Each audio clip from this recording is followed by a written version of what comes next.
ಇನ್ನು ಬೆಂಗಳೂರಿನಲ್ಲಿ ಟೆಕ್ಕಿ ಪೂಜಾ ದತ್ತ ಅನುಮಾನಾಸ್ಪದ ಸಾವು ಪ್ರಕರಣದ ಬೆನ್ನತ್ತಿದ್ದಾರೆ ಪೊಲೀಸರು.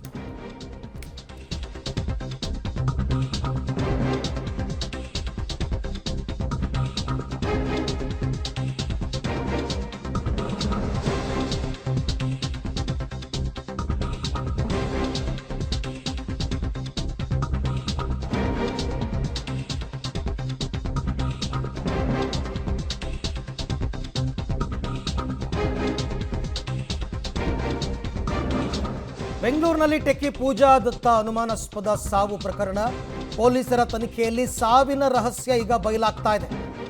ಪತಿ ಸಾವಿನಿಂದ ಖಿನ್ನತೆಗೆ ಒಳಗಾಗಿದ್ರು ಟೆಕ್ಕಿ ಪೂಜಾ. ಈಗ ಗೊತ್ತಾಗಿರ್ತಕ್ಕಂಥ ಮಾಹಿತಿ ಅಂದರೆ ಯಾಕಾಗಿ ಮದುವೆ ಆಗಿತ್ತು ಅಂತಕ್ಕಂಥ ಮಾಹಿತಿನೇ ನೆನ್ನೆ ಎಲ್ಲ ಗೊತ್ತಾಗಿರಲಿಲ್ಲ. ಪ್ರಾಥಮಿಕ ತನಿಖೆಯ ವೇಳೆ ಇಂಟ್ರೆಸ್ಟಿಂಗ್ ಮಾಹಿತಿಗಳು ಲಭ್ಯವಾಗಿದೆ.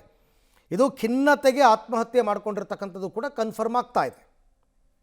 ಈ ಬಗ್ಗೆ ಮತ್ತಷ್ಟು ಮಾಹಿತಿ ನನ್ನ ಕೊಲೀಗ್ ಉಮೇಶ್ ಅವರಿಂದ ಪಡ್ಕೊಳ್ಳೋಣ. ಎಸ್ ಉಮೇಶ್, ಸೊ ಈ ಹಿನ್ನೆಲೆಯನ್ನು ಕೆದಕ್ತಾ ಹೋದರೆ ಟೆಕ್ಕಿ ಪೂಜಾ ದತ್ತ ಅವರ ಸಾವಿನ ವಿಚಾರದಲ್ಲಿ ಏನೆಲ್ಲ ಅಂಶಗಳು ಬೆಳಕಿಗೆ ಬಂದಿದೆ ಅಂತ?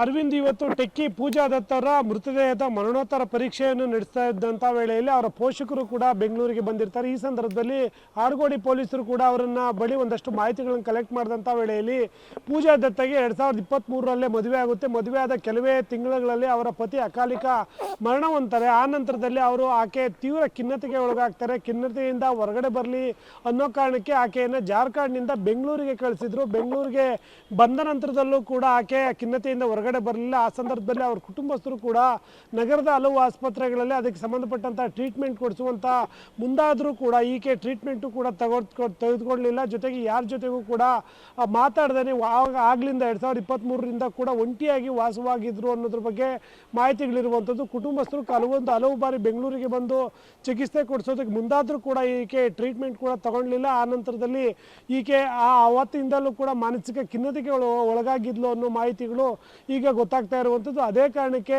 ಯಾರ ಜೊತೆಗೂ ಮಾತಾಡದಂತೆ ಈಗ ಆಕೆ ಸಾವನ್ನಪ್ಪಿರುವಂಥದ್ದು ಮನೆಯಲ್ಲಿ ಏನೋ ಮಾಹಿತಿ ಈಗ ಆಡುಗೋಡಿ ಪೊಲೀಸರಿಗೆ ಸಿಕ್ಕಿರುವಂಥದ್ದು. ಆ ನಿಟ್ಟಿನಲ್ಲೇ ಇವತ್ತು ಅವರ ಪೋಷಕರು ಬಳಿ ಮಾಹಿತಿಗಳು ಕಲೆಕ್ಟ್ ಮಾಡಿ ಇವತ್ತು ಮರಣೋತ್ತರ ಪರೀಕ್ಷೆ ನಡೆಸಿದ ನಂತರದಲ್ಲಿ ಆ ಮೃತದೇಹವನ್ನು ಅವರಿಗೆ ಹಸ್ತಾಂತರ ಮಾಡುವಂಥದ್ದು. ಮಾಡಿದ ನಂತರದಲ್ಲೂ ಕೂಡ ಪೊಲೀಸರಿಗೆ ಒಂದಷ್ಟು ಅನುಮಾನಗಳಿರುವಂಥದ್ದು. ಆಕೆ ಯಾವ ರೀತಿ ಸತ್ಲು ಅನ್ನೋದಕ್ಕೆ ಆ ಮರಣೋತ್ತರದ PM ರಿಪೋರ್ಟ್ ಬಂದ ನಂತರದಲ್ಲಿ ಆಕೆ ಎಷ್ಟು ದಿನಗಳಿಂದ ಸತ್ಲು ಮತ್ತು ಏನು ರೀಸನ್, ಏನು ವಿಷ ತೆಗೆದುಕೊಂಡಿಲ್ಲ ಅಥವಾ ಬೇರೆ ಏನಾದರೂ ಅನಾರೋಗ್ಯ ಸಮಸ್ಯೆಯಿಂದ ಸಾವನ್ನಪ್ಪಿಲ್ಲ ಅನ್ನೋದು ಗೊತ್ತಾಗಬೇಕಾಗಿದೆ. ಸದ್ಯದ ಪ್ರಾಥಮಿಕ ತನಿಖೆಯಲ್ಲಿ ಆಕೆಗೆ ಮದುವೆ ಆಗಿತ್ತು. ಮದುವೆ ಆದ ನಂತರದಲ್ಲಿ ಅವರ ಗಂಡ ಸಾವನ್ನಪ್ಪಿದ ನಂತರದಲ್ಲಿ ಈಕೆ ಖಿನ್ನತೆಗೆ ಒಳಗಾಗಿದ್ಲು. ಅದೇ ಕಾರಣಕ್ಕೆ ಇವತ್ತು ಸಾವನ್ನಪ್ಪಿರುವಂಥ ಸಾಧ್ಯತೆ ಹೆಚ್ಚಾಗಿರುವಂಥದ್ದು. ಅರವಿಂದ್, ರೈಟ್. ಹಾಗೆ ಸಂಪರ್ಕದಲ್ಲಿರಿ ಉಮೇಶ್, ನಿಮ್ಮ ಜೊತೆ ಮತ್ತೆ ಮಾತಾಡ್ತೀನಿ. ಒಟ್ಟಾರೆ ಈಗ ಆಕೆಗೆ ಮದುವೆ ಆಗಿತ್ತು, ಗಂಡ ಅಕಾಲಿಕ ಸಾವಿಗೀಡಾಗಿದ್ದರು, ಇದರಿಂದ ಖಿನ್ನತೆಗೊಳಗಾಗಿದ್ದರು ಅಂತ ಒಂದಷ್ಟು ಮಾಹಿತಿ ಲಭ್ಯವಾಗಿದೆ ಪೋಷಕರಿಂದ.